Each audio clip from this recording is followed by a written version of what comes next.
Nous reprenons donc We're going to get back to our debates with our first key theme, how medical results are assessed by patients. And I would ask to Caroline Avril, Xavier Catalino, and Gregory Katz to come up to the round table, please. The moderator will be François Sarkozy, so please come and take your seats.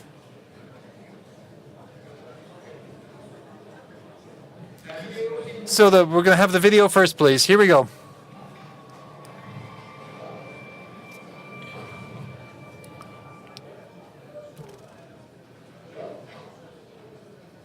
Having the patients assess their medical results. 63-year-old Pierre was operated on 3 months ago for prostate cancer. Having been hospitalized for more than 2 nights, he was asked to fill out an online satisfaction survey. Did they ask him anything about incontinence and impotence issues that worried him the most? Not really. On the contrary, the ESAT questionnaire developed by the French Health Authority contains scores of questions about his perception of the hospital's welcome, the cleanliness of his room, the visiting hours, the clarity of the information received, the quality of the meals served, etc. But what about Pierre's health after his operation? Out of 60 questions, only 1 is dedicated to health on 9th and last page.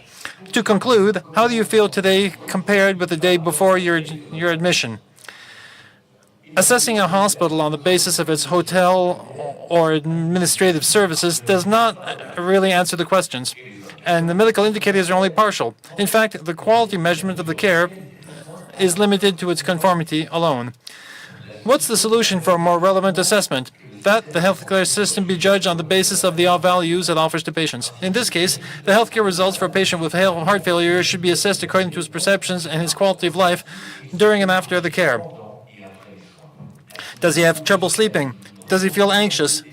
Does he feel safe in the workplace? Has he been able to golf again? Is he able to care for his grandchildren, to carry the bags when food shopping? This new model would move away from an obligation of means and come closer to an obligation of results, more useful to help improve the treatment. In 2006, having established a quality index for heart attack care, Sweden published the scores of the various hospitals around the country. 3 years later, this transparency had paid off. The scores of the hospitals that were below average had improved by 40%, almost erasing the gap between the so-called good and bad hospitals. Hello.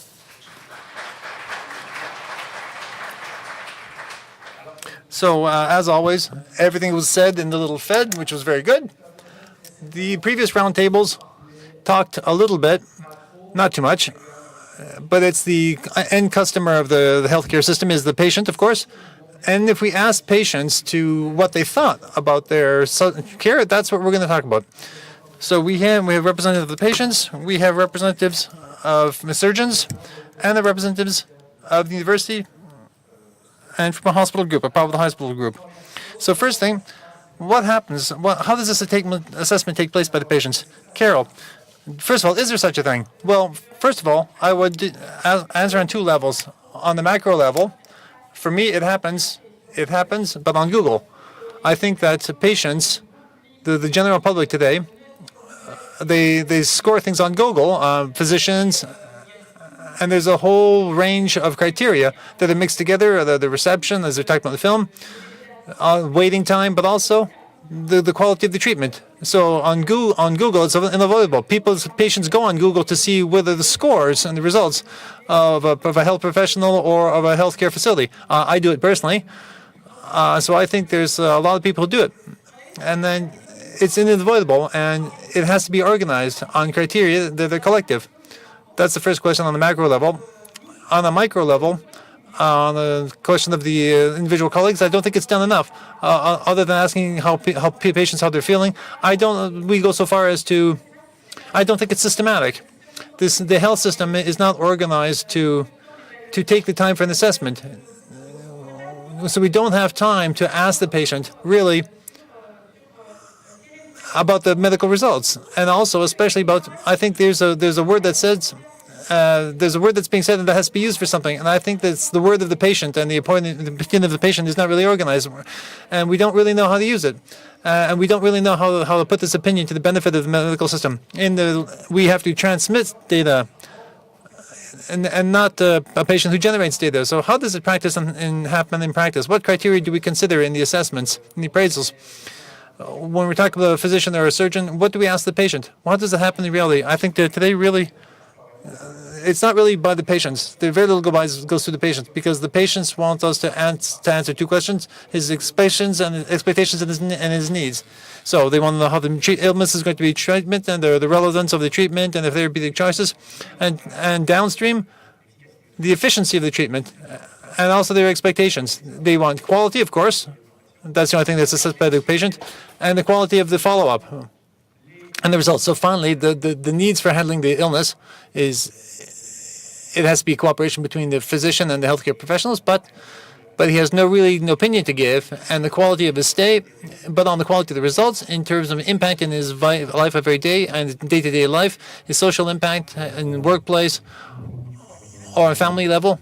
There's nothing right now, if not on the level of the services or departments that can do it individually with professionals. So there's a considerable lack since we don't ask patients really for them to assess the results. And so when we ask a patient what they think, the results of the care or the medical treatment and not of the reception and the cleanliness of the room or the quality of the food, but we ask them who collects and gathers the information. That's the question. The right system is to have questionnaires have the patients fill out quality of life questionnaires. But who does it? That's a theory. In practice, how does it happen? It happens that depending on the health professionals, either they do or they don't, because nothing's been organized on that level. Either there are structures that do it, that have the means to do that in part. They give life quality questionnaires to the patient to fill them out. They have to be filled out at home in the patient's home and not in the consultation room with where they're going to look at things differently. So sometimes there's a disconnection with these results. They don't say everything when the doctors are there. So this assessment right now is done by healthcare professionals, and depending on the means at their disposal, it's not always easy. There's no logistic support for this, and there's no system for collecting this appraisal by patients. We'll see that it depends on the responsibility, but there's a lot that we could do. But there are places where it happens. The film talked about Sweden. There are other places where things happen also. There's a lot of countries where they do it already. They've been doing this for years. The Netherlands, Sweden, Great Britain, the United States. There's now Germany, Italy, and Spain. And France, from an operational point of view, is late. The question is well asked. It's not the question of we're going to get there, but how we're going to get there. We have to get there in two ways. One indicator, which is accepted by health patients and professionals, and also solutions to fill out the questionnaires at home or the distance automatically, ergonomically, and systematically. We mustn't select only the simple cases to get good results, because if we're going to be assessed, some of these results have to be transparent. However, the examples that we have abroad indicate that this transparency is a tremendous lever for conducting change. That is to say that if you look at the NHS in Great Britain, it set up a measurement, 5-year survival for colorectal cancer. If you go to a 1, A or B, depending on the establishment that you go in, the survival rate can double. Of course, there are adjustment scores that help to verify if we have severity and morbidity results that are comparable.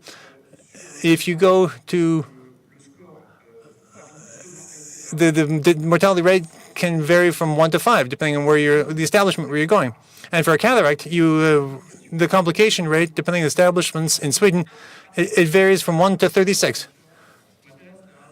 So while I'm interested here, we don't have a lot of time. The impact of the appraisal by patients, what does it give? Well, the impact can be seen in the fact that there's a great transparency of the results. They're published on the Dutch Health Ministry website, for example. You have the mortality rate for heart attacks and myocardial disorders, and they publish on the website, and you have the possibility to compare hospitals.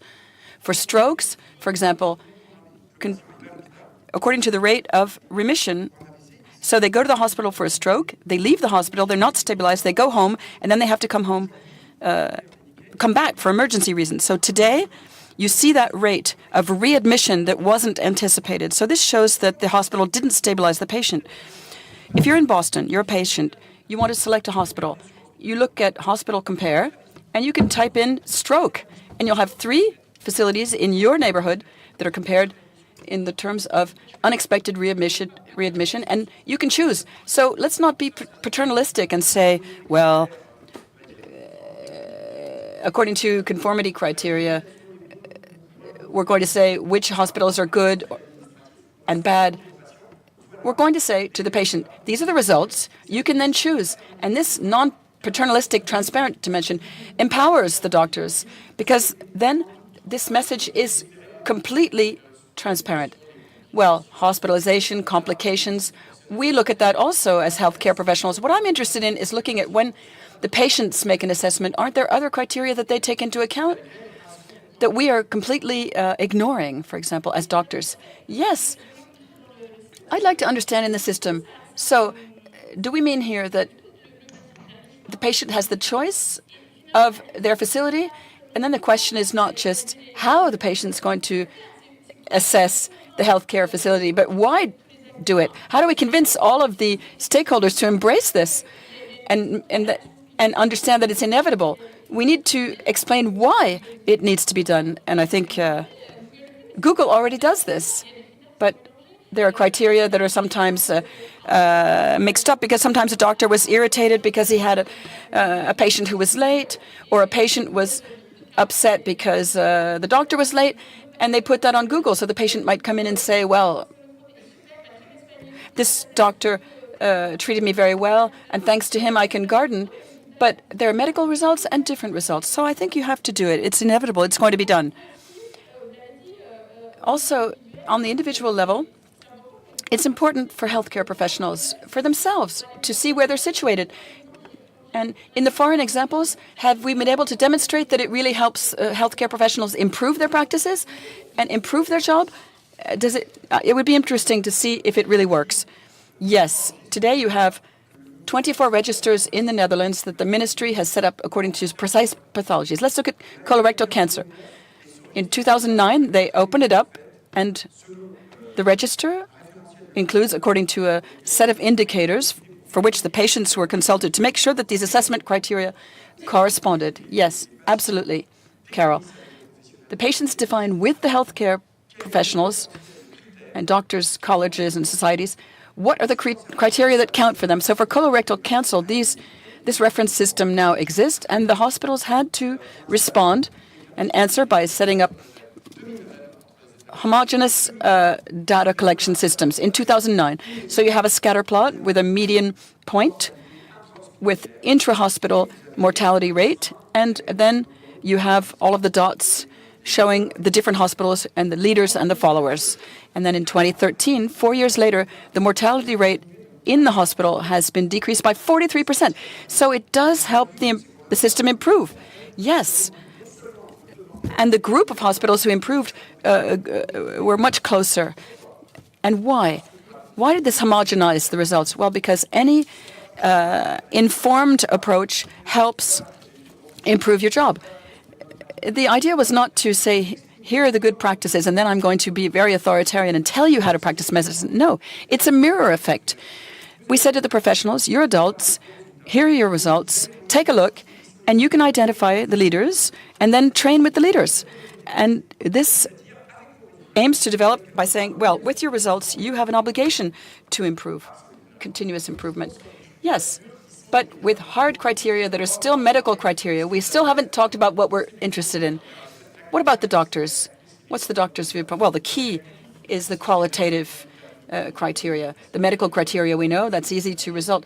Biology and imagery, and the patient is excluded from a lot of this, and the patient doesn't have much of an opinion on the way these criteria are used, which are more scientific. But in terms of quality of life, the patient should be able to express himself, and that's where the impact of medicine and surgery, for example, the example was good with prostate cancer, which has an aspect not only on the psychological aspect, the fact that the person's had cancer, but also on the functions and the physical changes that this can lead to in terms of the person's daily life. And these are not measured. These are criteria that I think we need to codify between healthcare professionals and patients. It's extremely simple.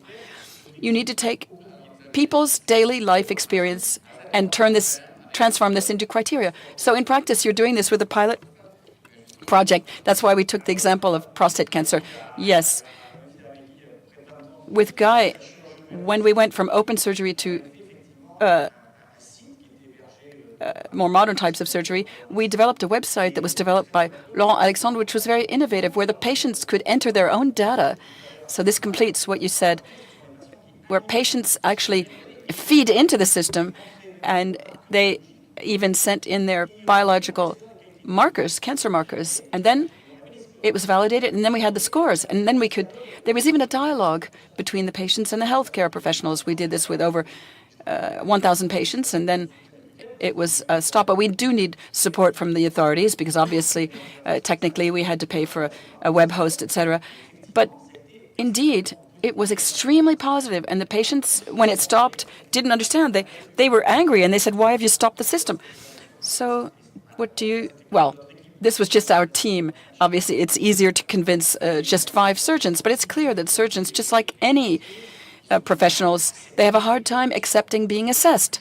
And yet, we have no choice. We must accept this now. We must go in this direction. And obviously, people below the level will be more reluctant. But the logistics supports have to exist. But there's always a reluctance. It's human. It's natural. You're worried about being judged and criticized and assessed. But we must accept it. There's no doubt. And so we need a very strong impetus for this today. Today we have a massive data in biodata that's collected on people's hospital stays, etc. And we don't need much more work. All we need to do is just look at the 4 or 5 main pathologies in each specialty, and then the patients will fill it out and give access. So it's feasible. It's completely feasible. It's simple. It's cheap. And I think it will have a huge payback. Now, in Nantes and Limoges, you have certain experiments underway on cataract treatment. Yes, let me talk about cataracts. We use the reference system called the International Consortium of Health Outcome Measurement. This is piloted by an NGO, and they define the instruments that exist and that doctors' societies have already approved. So these are functional scores and quality of life indicators. So you ask simple questions that concern the patient's daily life. Can you read the newspaper? 1 to 4. Can you recognize the face of people that you meet? 1 to 4. Can you detect the depth of the ground when you're walking? 1 to 4. And score before surgery and then score after surgery. And what we measure in this case is, for example, a score of 1.2 before surgery and a score of 3.6 after surgery in the second year. We send the difference, which is an improvement of 300% to the patients. So the patient might say, well, and we say, how are you? The doctor always has asked the patient, how are you? Except for now, we were incapable of quantitatively assessing this. Whereas here, with this questionnaire, these are international questionnaires that are recognized as such by doctors' associations, including in France, and we can now deploy this systematic measurement. The score, this delta score, measures the relevance of care. Relevance of care is a good criteria, but how can you quantify this relevance? Well, the higher the difference between the start and finish is, the more the treatment was necessary and adequate. And this, the patient is informed. Yes, we send it to the patient. We say, here's your improvement. Your improvement was 274% between before and after. So the patient receives that based on their own questionnaire. So we combine the data, PROM, patient report outcome, with clinical reported outcome. And these, so CROM and PROM, based on comorbidity scores, severity, whether there are other pathologies that have intervened, such as diabetes plus cataract, then we succeed in creating layers and comparing not just apples with apples, but the pink ladies with pink ladies. In other words, a certain species of apple with the same species. And so the practitioners receive, for the 834 cataracts that they've treated, a score, and they see the evolution over time. So the clinician knows how his team is doing, whether it's going up or going down, and he can identify which colleagues he might contact to help them improve. And what we're also implementing is to track what are the medical devices or implants that we're going to use. Why? Because we believe that this rationale of value-based healthcare also should involve the medical device manufacturers, and they must no longer sell products. They must sell results that are important for patients, and we can help them measure these results in real time. This also means that we will be making these results transparent to the manufacturers, who must also justify their price. They're going to be happy to have the data, because I think it's very difficult for them to have the data from the public sector sometimes. Well, so you say that the patient evaluation is the first building block, then there's a practitioner's evaluation, which is, and then the facility, and it's all consolidated, and then between the different facilities as well. Yes. I have a question for you, Carole. Do all of the patients want to answer this type of questionnaire, or does it correspond only to a certain type of patient, do you think? Well, I would say that the patients do want to express themselves. They want to be heard. They want to tell their experience concerning the treatment, the operation. So I don't think the patient would say, I want to assess the medical results, but they certainly do want to participate and to be listened to. Yes, do you think all the patients can do it? Yes, I think everyone can do it. But the question is really, should it go through via a questionnaire? Perhaps we can have different types of assessment. We don't have to focus only on quantitative data in a questionnaire. I think there's really a challenge to hear people's living remarks, what they really say. And don't always get that in a questionnaire. I don't think we should only base ourselves on questionnaires. Well, as a patients' association, we think it's important to listen to the patients, what they're saying in their own words and their experience. And it shouldn't be forgotten that there is a lot of healthcare data, but a patient is a person who should never be forgotten, who has fear and emotions. And I'm not going to teach you that, you know it, but it's important that the patient be able to tell his or her story with his disease, the treatment, and the obstacles, etc. And so our mission is to collect with Diabetes Live, we call it, to work with sociologists and to understand each person's personal history and treatment path. And it's important, and then they listen to each other collectively, and it's important to also collect qualitative data and not just quantitative. In the examples given by Gregory and Xavier, these are examples of surgery. So I would say perhaps it's easier to assess the result of surgery. You walk or you don't walk, or you see or you don't see. And I'm not trying to be too simplistic here, but whereas diabetes, for example, in certain diseases, it's more complex. That's where the patient, we could have maybe more analogical scales. Yes, if the drug allows you to balance your leukemia, for example, but it has very serious adverse effects and gives you more diarrhea, then we're talking about adherence as though it were a result. There are many, many things involved in adherence to treatment. It's not just we need to measure adherence. We need to say, why can't the patient take this drug? What can we do to help the patient overcome these effects? And I think if we listen to the patients, we can take this wager that this will help us improve patient condition.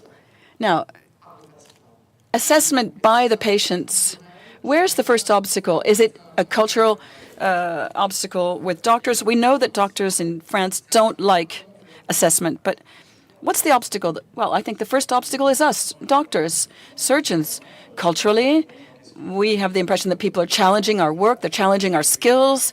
15 years ago, it was absolutely unthinkable to assess a doctor because we'd gone to medical school and we felt that it was very esoteric and nobody could understand our job. And now we know that that's absolutely false.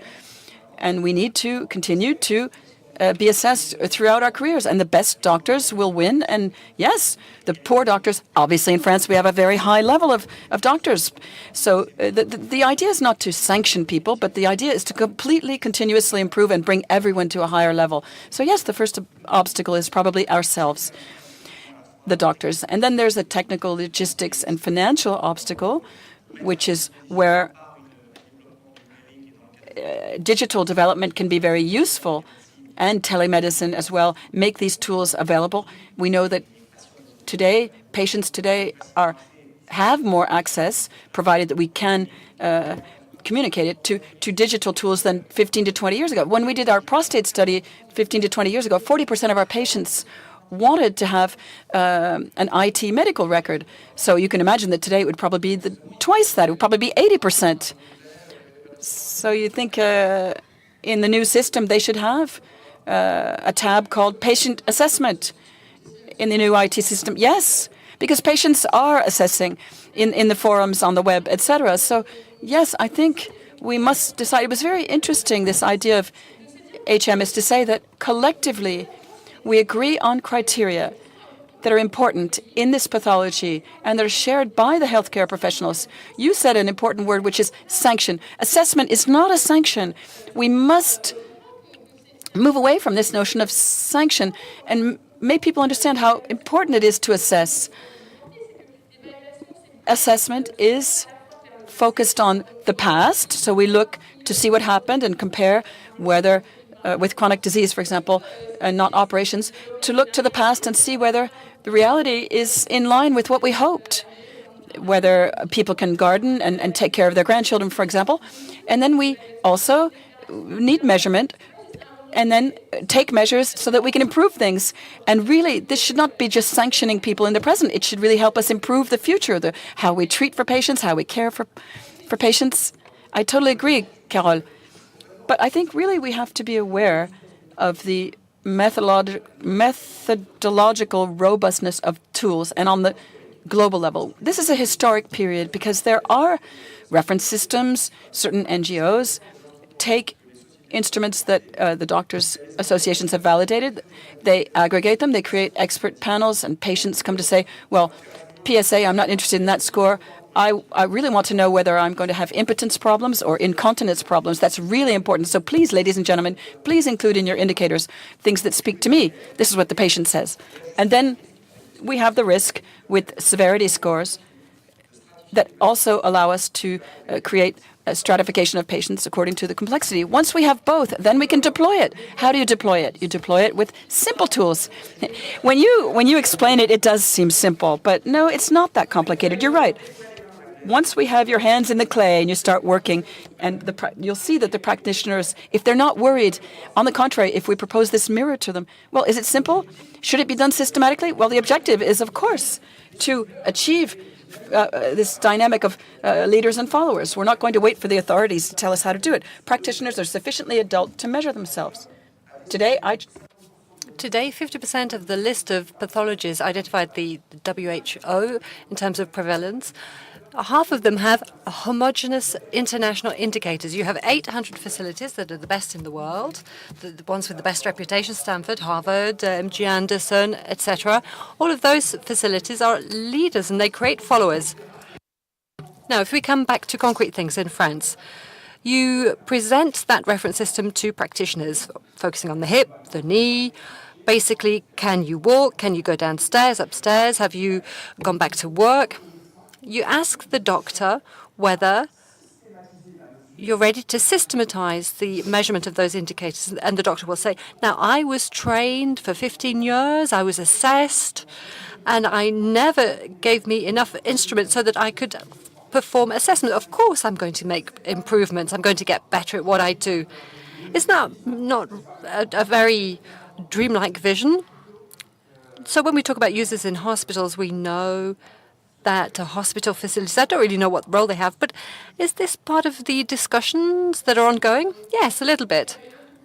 So as long as we don't have a national kind of driving force, we can't go further. But it's very centralized. But I agree. You need some driving force. And that could be from departments, from wards. You need to start somewhere. Yeah, but even so, we can have something that's bottom up. So you can change practices, and that precedes the change in other things. I think the driving force should come from wards and teams, but then things need to change afterwards. So we have the indicators. We've got everything we need. We need a minimum amount of logistic support so that there are people who house all of the information. It's very simple. We need to provide the means. What have we done so far? What do you need? Very simply, we need to create a base. We need to customize a platform that mines data, that mines real data on professional, fully focused databases. So databases for operating theaters, for different specialities, and then administrative data. So you mine the data. We understood that. Now, practically, this driving force, does it come from the facility? Does it come from the academic world? Where is the driving force?